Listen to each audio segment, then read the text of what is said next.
just continuing where we left off. Sif Gimel, paragraph 3 in this discourse, and Rav Nosson is connecting the idea of the Mezuzah to the inyan of what he says in Rabbeinu says in lesson 67, that there's the kavod and there's the nefesh, the new soul that the kavod contains within it, and you have to make sure that he says in the lesson that the kavod has a face, a countenance, right? It has to have a pani. So the inyan is, we're just going to continue here. Okay. So he just started by saying that the mezuzah is the idea of the face that we give to the honor, and he's going to explain now how. Watch. So we're holding here. Ki mezuzah ushtei parshiyot shel kriyat shema. The mezuzah, what does it contain? The mezuzah, the first 2 chapters in kriyat shema, which is v'ahavta and v'haya. And then he says, v'zeh yadua. We say as an obligation every day of our life, every day, no days missed, even Tisha B'Av, even Yom Kippur, Shabbos, every day we make sure to say Kriyat Shema, because this saying Kriyat Shema is to ensure that we draw what's called the intellect, the mentalities that we need. The main drawing of a person's da'at, believe it or not, is by saying Kriyat Shema.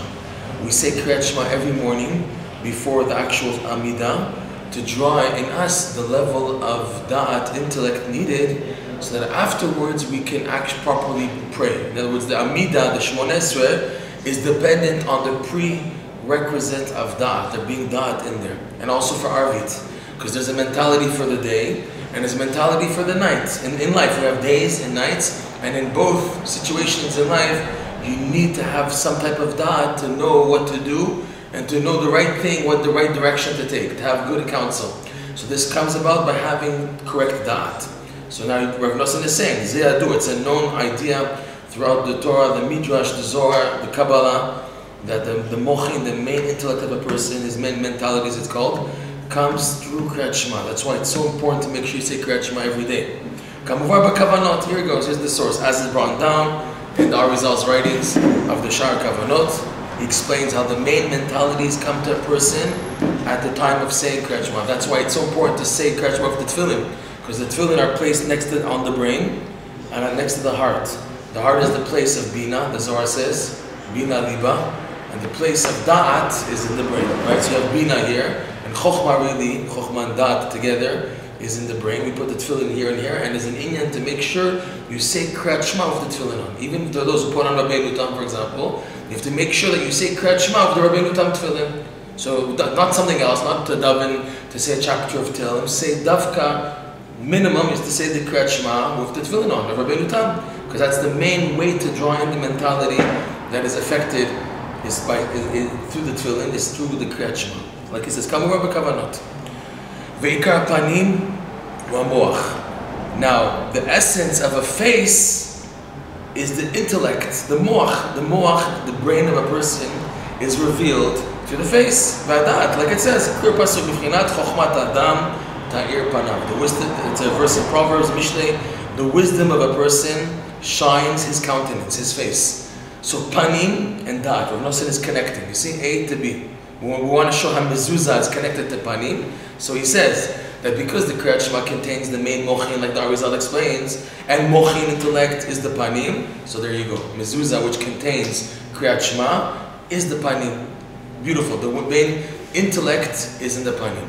And this goes also to strengthen what we said in the class Tuesday night, that the main panim of the kavod is the opposite of the azei panim, the brazen-faced people who want to take the honor for themselves. In other words, the people who are not the real tzaddikim, the real righteous leaders, the ones who know how to guide themselves, the Torah teachings, etc.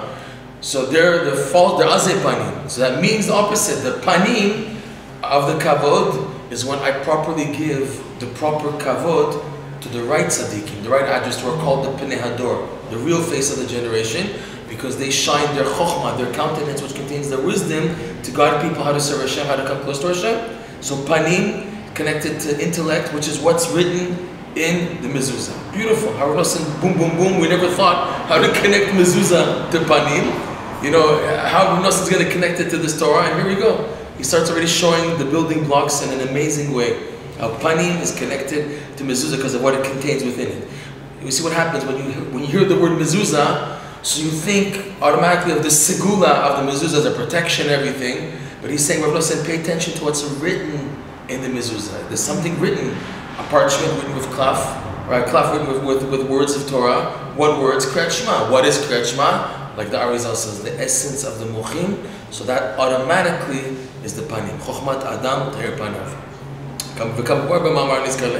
As mentioned in the teaching itself, in the lesson itself, that this is he said this pasuk is brought down in the lesson. I don't remember where, but Chochmat Adam Teir Panav Kamua B'Mamar. I have to say it again. She'ikar shlemut hakavod. Here, this is what's brought down. This is the following. Ikar shlemut hakavod, the main completion of the kavod. Kisha kavod hu etzel hamevinei mada. Here we go. This is, see, that's what I'm saying. This pasuk, Chochmat Adam Teir Panav, I don't remember it being mentioned in the lesson. But he's saying this is the idea, which is this. What's mentioned in the Torah actually explicitly, that the complete kavod is when it goes back to those who are understanding in wisdom. Mevinei mada, it's called. As opposed to hema ro'im v'lo havin. There's a verse that the false leaders, haklavim azei nefesh lo yadu sova hema ro'im v'lo yavin. That's the hemshach, that's the conclusion of the whole pasuk, right? That the false leaders, the brazen-faced, they're like dogs. Klavim azei nefesh lo yadu sova. We said it comes about to become a blemish in eating. Tavat achila lo yadu sova. And then it says, Hema ro'im, they're leaders, they're shepherds. These azei panim, these klavim, they are the leaders, right? Lo yadu havin, they don't have understanding. So that means the opposite is true. Mevinei mada are the opposite of the azei panim. That's the terminology uses. And mevinei mada is the top positive side. They are understanding in wisdom, in that the kavod is by them, then has a panim. She'az yesh la kavod panim dikdusha. Here we go. So Rav has strengthened this idea. The panim of the kavod is that when it's by the address that Hashem wants it to be. To explain, because this point is very important. It's one thing to give back to Hashem the kavod, but Hashem Himself wants you to distribute His kavod in certain areas in life. For example, He wants you to stand up for a Sefer Torah, for an elder to stand up, kibud avayim. But especially Hashem wants us. How do we honor Him? By honoring the Talmidei Chachamim, the true tzaddikim, the Mevinei Mada. This is Hashem's honor. So on one hand, I send back the honor back to Hashem. I don't take the honor for myself. So where do I dispense the honor for Hashem? By the Mevinei Mada, by the true leadership, the true leaders. But the problem is that the damage caused by gluttony, by eating tavat achila, is that a person's vision becomes damaged. He can't see clearly, and he gives the kavod to the wrong address because of his own blemish. And by the way, I just wanted to say, this is really to connect to the Shira on Tuesday night, that based on this, it makes a lot of sense what Rav Avram ben Rav Nachman in his commentary, Likutey, it's a very deep commentary, mamash, you can hardly understand what he's saying. But there's two Torahs that he goes a lot into the idea of the false leaders. And it's in his commentary, Likutey, it's in Torah Kaf Bet, Chotam Betoch Chotam, and Torah Aleph Tinyana, which is Tikkun Memshala. There he goes very deep into the inyan of azei panim, false leaders. And what comes out is that the person himself risks being the biggest false leader, especially someone who's tasted light and kedusha and the light of Judaism, the light of the tzaddikim. He now can misrepresent, take it and misuse this light for a personal benefit. So that this goes to strengthen what Rabbi Levi Yitzhak Bender used to say, that he heard from Avram ben Nachman. He says that the main mefusam shel sheker, the false leader, is me. I should be careful not to become the false leader. In other words, instead of looking, oh, it's this Rebbe and that Rebbe and this person and that, he says you have to look inwards. You pose the biggest danger, the person himself poses to be the biggest danger of becoming a mefusam shel sheker. Then after everything he knows, oh, come, I can help you and I can give guidance and I give instruction and I can help people. That is the biggest sakana, that the person takes the honor for himself. This is the example of azut panim. And because it's internal, the eating is an internal thing, so the vision is damaged internally. And the example, I saw Rav Chaim Kramer brings a good example. We spoke about it today earlier. But Rabbeinu, in the lesson itself, when he talks about the inyan of hair coming up in the Torah, and Likutey Halakhot talks about hair, so he brings a pasuk that Avigail told David HaMelech. What was the story? Just to remind people, is that David HaMelech, when he was running away from Shaul HaMelech, so he was hiding in the hills of Judea, in Judah, And while there, he and his men were working for a very wealthy man whose name was Naval. Naval, the Carmelite, who was very wealthy, had a lot of sheep. And David HaMelech and his people with him, his supporters, were there tending the sheep of Naval. Came before Rosh Hashanah. So David HaMelech requested from his followers, from Naval, send us food so we can celebrate properly the Yom Tov of Rosh Hashanah. At the same time, when the message came, Naval, who had just gained tremendous wealth because he just sheared his sheep, he sheared the wool. He had tons of sheep, and it was a time where he sheared all the wool and he sold it, and he had tons of money, and he made a festive meal in honor that he got so much money. So at the time that he had the meal, there came the message that David HaMelech is asking for food, to celebrate Rosh Hashanah. So he said, who is he? He started to insult and mock David HaMelech, saying that's the way it is. The little servants, they want to try to rule and become big people. In other words, he put him down. He said, no way. And then David HaMelech and his men got angry. This is our pay. This is part of our pay. So they came to kill Naval and to take what rightfully belongs to them.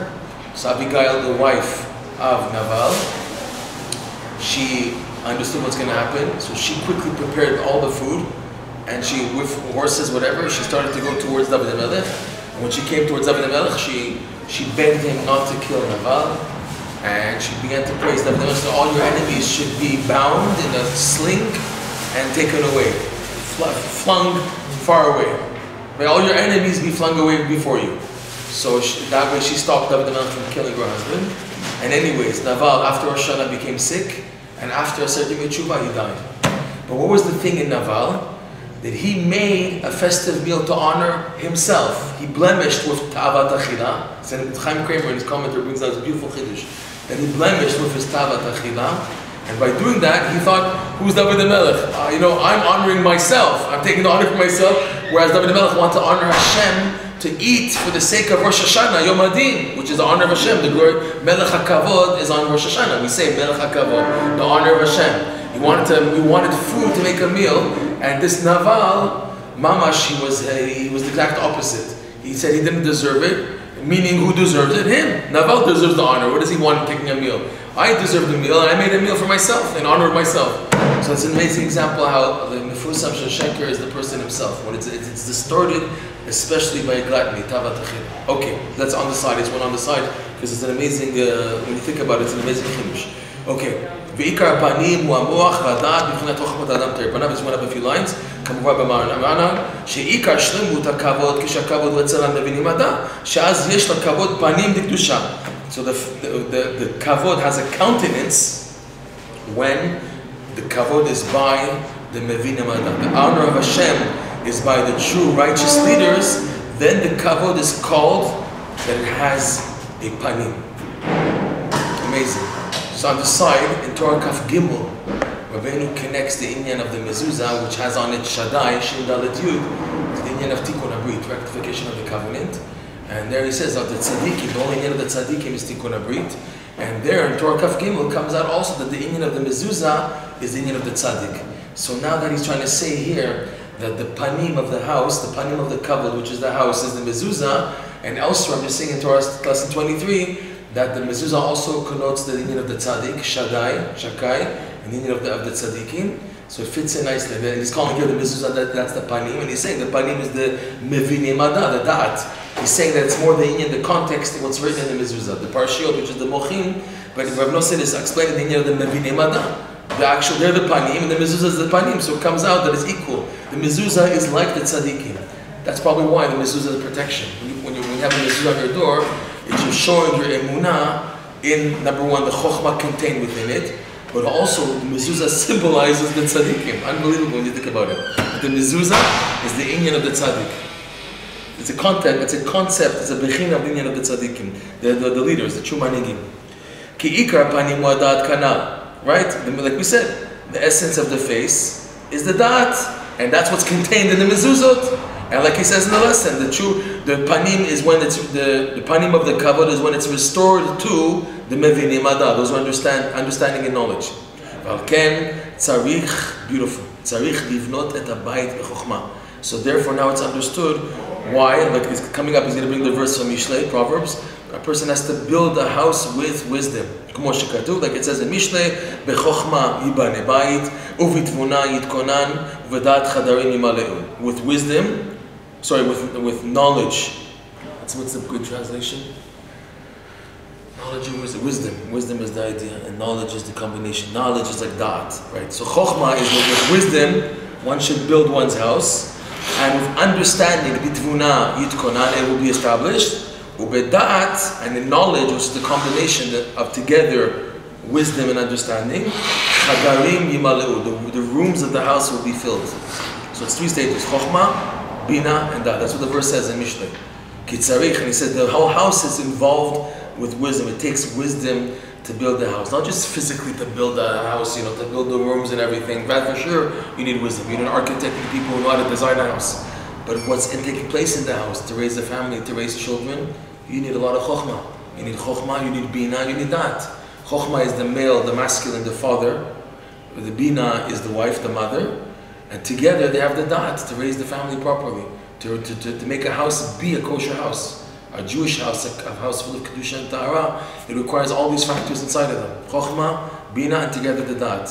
Right? Chokhmah is the building of it. That's like the man. He brings in the hashkafa, how he wants the house to be run. And then after that, based on what he brings, the wife now yitkonan establishes it. The man says, I want it to be like this, like that, but it's up in the air still. So now the woman, the bina, is able to now make it established. And then together, now there's produce, the products, chadarim yimaleu, the rooms will be filled, obviously with children. There's like a furtherance, there's a continuity now.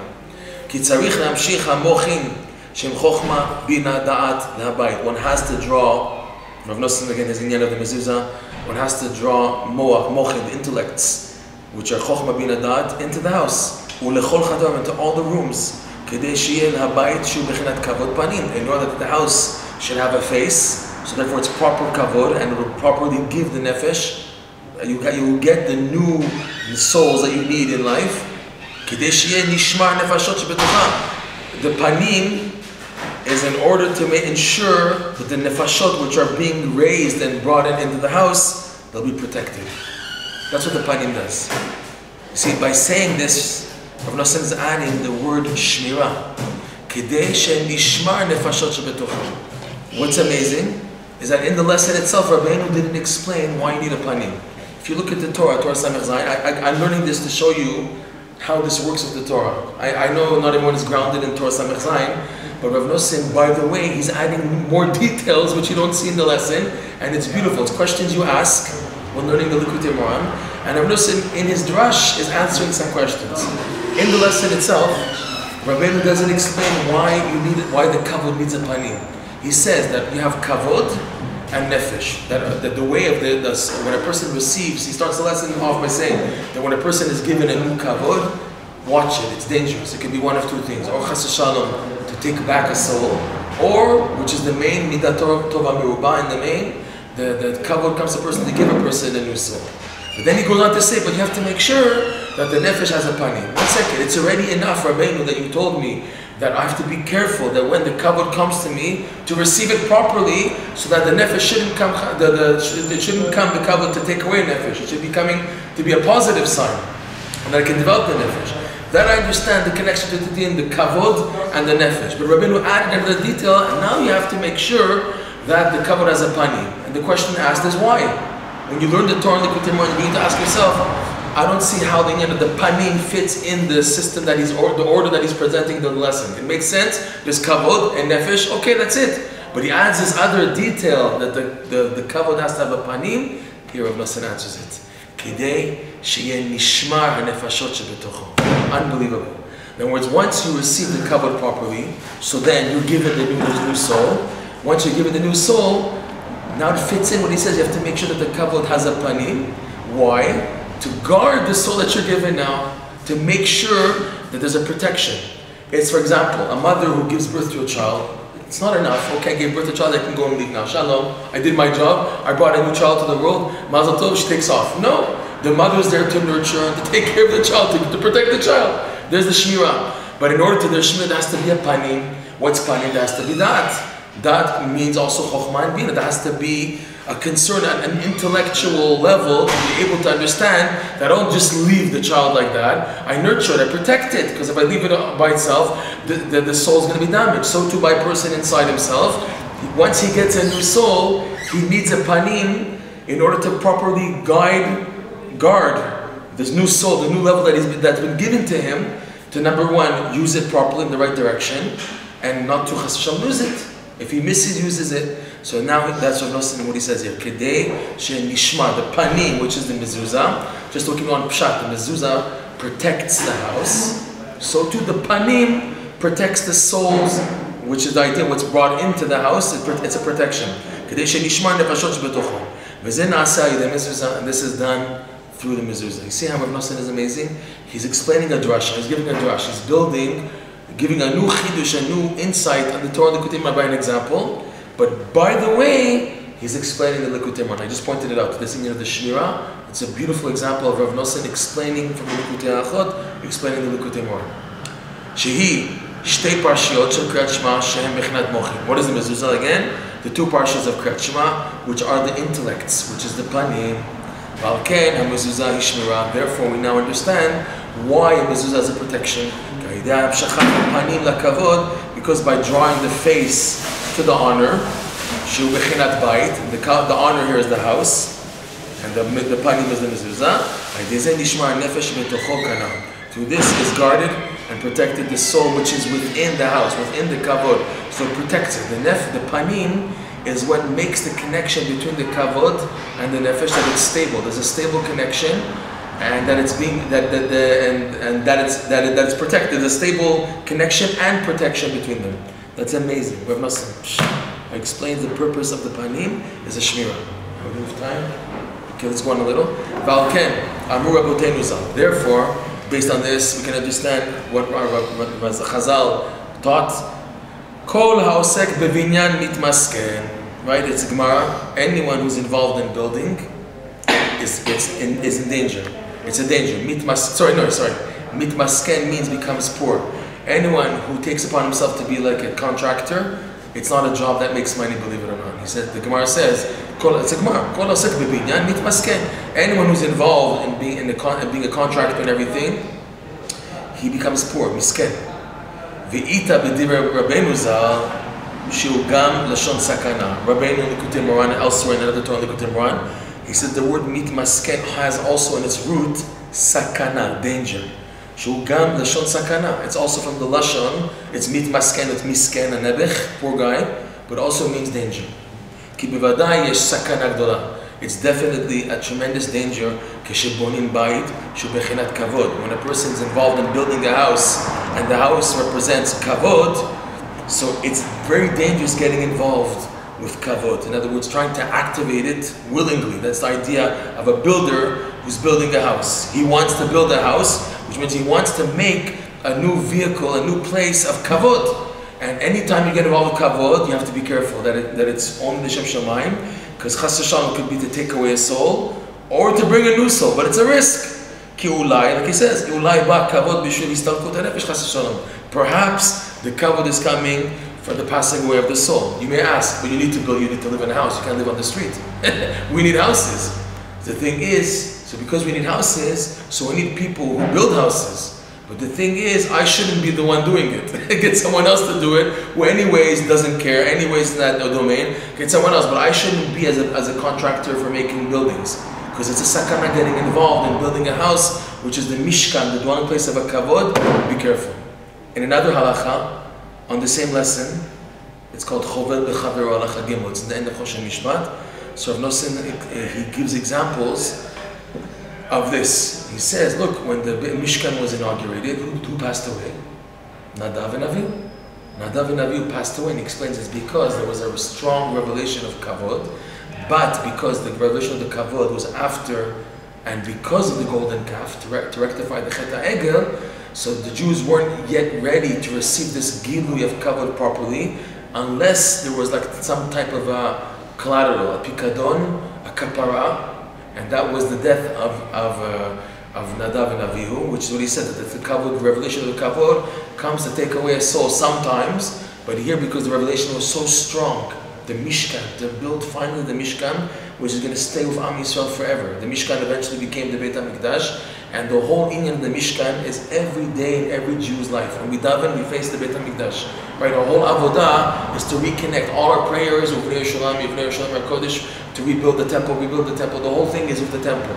So because of that, at its onset, when it became activated, the inyan of the kavod drawn because of the Mishkan, Am Yisrael obviously wasn't ready at the time because that wasn't the final Geulah. So the Korban was the Nadav and Avihu. That's an example. That's a danger. It's a sakana. When there's a revelation of kavod, be careful.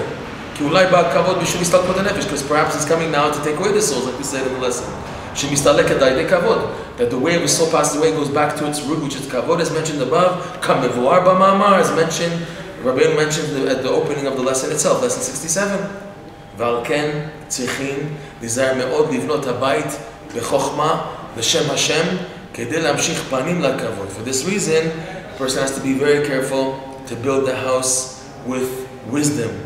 Which means what? When he says, he's explaining it now, you see? What does it mean with wisdom? L'shem Hashem. That you're building the house for the sake of heaven. L'shem Hashem. In other words, the people who are involved in the building the house, it's not just to make money, but it is that the furtherance of Hashem's name should come into this. That's what it makes it sound like. So who's building the house? The contractor or the family moving into the house? It's a question now.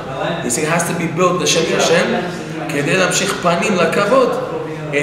By building the house with wisdom, which is for the sake of Hashem, that will draw the panim לכבוד.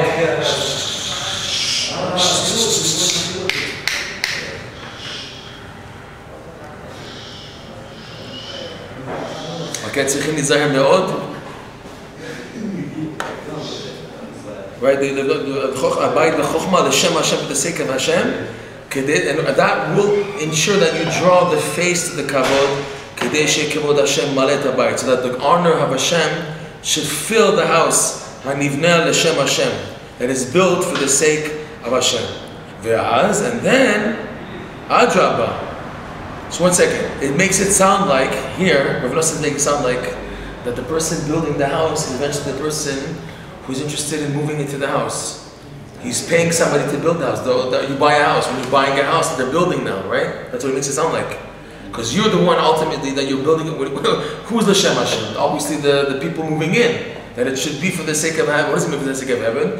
That I will have a kosher home, a house built on Taharat HaMishpacha, family purity, on Shalom. The purpose of the house is to welcome Shabbat and Yom Tov, to bring in Jewish children into the world who will recognize Hashem. That's what means the Shem Hashem. Not to build the house just for going. It makes it sound like this, that's the Shem Hashem, that it's for the sake of perpetuating the name of God. That means it's more the person behind who's paying for the building of the house. That's what they make it sound like now, as opposed to a contractor. So if it's this L'Shem Hashem, so there's no danger when a contractor builds a house for going, because there's no danger here, there's no kavod. There's no kavod in the house. It's not a house for Jewish people, unless unless we're dealing with a contractor who's building it on Tanai that eventually if Jews do move into these houses, his intention is L'Shem Shamayim. Again, it's very delicate, but we understand what Rav Nosson is trying to say. He's saying, look from the outside, the idea, and how you fit into the examples and everything, you can do it. We have to work hard at doing all the examples. But the idea Rav Nosson is presenting, it's clear. So then, just the opposite. זוכים לקבל נפשות על ידי הבית. If now the house is built with a panim, the kavod is being built with a panim, so just like in the lesson, the panim ensures that the kavod protects and guards the nefashot that come about through it, so too, in having a house which is the Shem Hashem, built the Shem Hashem of Chokhmah, Ajaba, Zochin lekabel, you bezoch to receive the souls through the house, and that's the place where conception takes place, and the raising of the children, everything takes place in a home. Bivchinat, like it says in Tehillim, chapter 128, Eshtecha, your wife will be kegefen poria, like a fruitful vineyard. Beyar kede veitecha. The verse itself says, David HaMelech is saying himself, your wife is like a fruitful vine in the yerech, the hidden parts of the house, and your children, banecha, your sons, kishtile zeitim, like the branches of an olive tree. In other words, fruitful. Everything is fruitful here. And in the Pasuk, David HaMelech mentions the word Beitecha, in your house. Beyarkete Beitecha. Kisham milu bashin kol nefashot. Because that's where all the souls are, as mentioned above. So it's amazing how Rav Nosson is slowly putting together the picture, and it becomes amazing. Rav Nosson said, we'll stop here, but Rav Nosson said that his intention in writing this Likutey Halakhot was for practical application, that people shouldn't just get theoretical ideas, oh, it's beautiful how he's geschmack, how he's connecting these ideas from Likutey Moharan to this, but his intent was people should actually do it. You know, it should be an example now that I should have this fire within me when having the Mezuzah, when kissing the Mezuzah, that all of these ideas are being activated, to realize it, to live with it.